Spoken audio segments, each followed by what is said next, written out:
Hi అండి, welcome to my channel.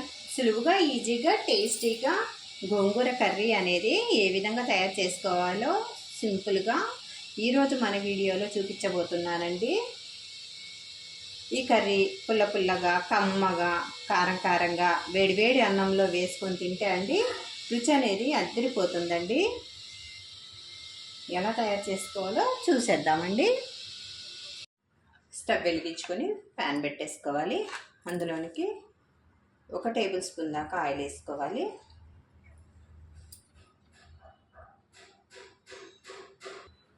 Oil వేడెక్కేసింది. ఇందులోనికి 1/2 table spoon ఆవాలు వేసుకోవాలి. 1/2 టేబుల్ స్పూన్ మినప్పప్పు వేసుకోవాలి.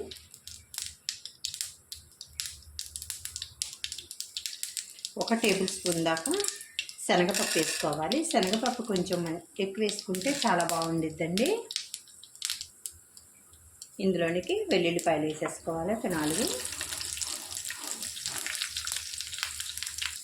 ఇందులోనికి సన్నగా తరిగి పెట్టుకున్న ఆనియన్స్ వేసేసుకొని మంచిగా ఫ్రై చేసుకోవాలి.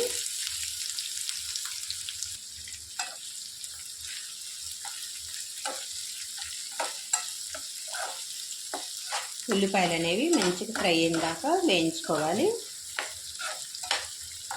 ఉల్లిపాయలు మరిన్ని పడతాయండి ఈ గోంగూర కర్రీకి.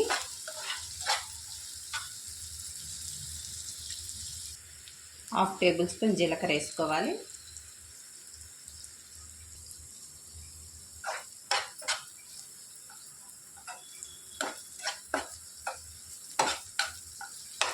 ఈ వెల్లుల్లిపాయలు అనేవి ఈ కర్రీలో చాలా టేస్ట్ వస్తాయండి. నూనెలో వేగటం వలన మంచి రుచి వస్తుంది.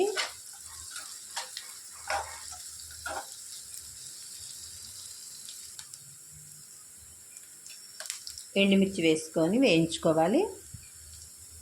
1 రెబ్బ కరివేపాకు వేసుకొని వేయించుకోవాలి. కరివేపాకు వేయగానే మంచి స్మెల్ అనేది వస్తుందండి.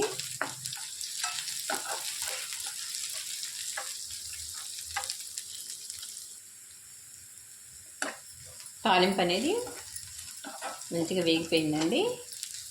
మరి ఎక్కువ కూడా వేయించేసుకోకూడదు. ఈ విధంగా వేయించుకున్నాక కడిగి తీసుకున్న గోంగూరని ఇందులో వేసేసుకోవాలి.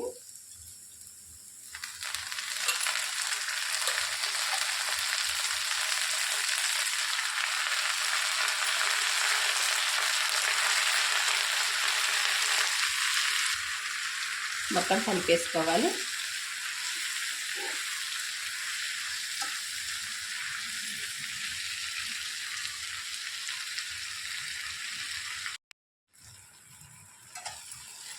మొత్తం ఒకసారి కలిపేసుకొని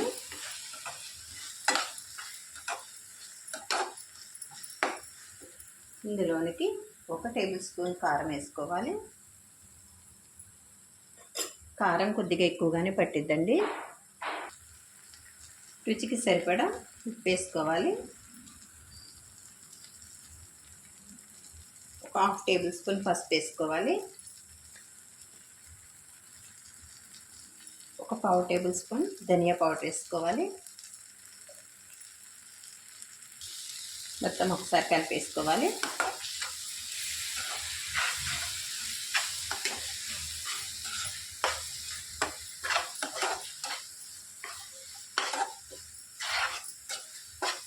ఒక నిమిషం పాటు మూత వేసి పెట్టుకోవాలండి.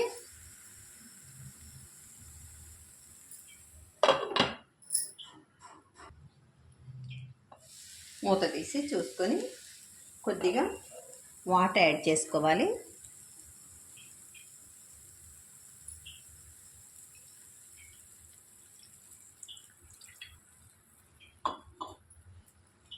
మొత్తం కలిపేసుకోవాలి.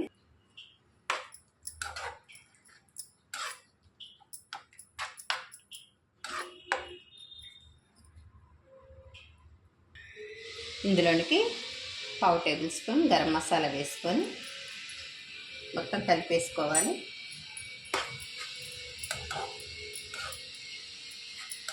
మొత్తం కలిపేసుకొని మూత పెట్టి ఒక 2 సెకండ్లు మగ్గించుకోవాలండి. గోంగూర తొందరగానే మగ్గిపోతుంది.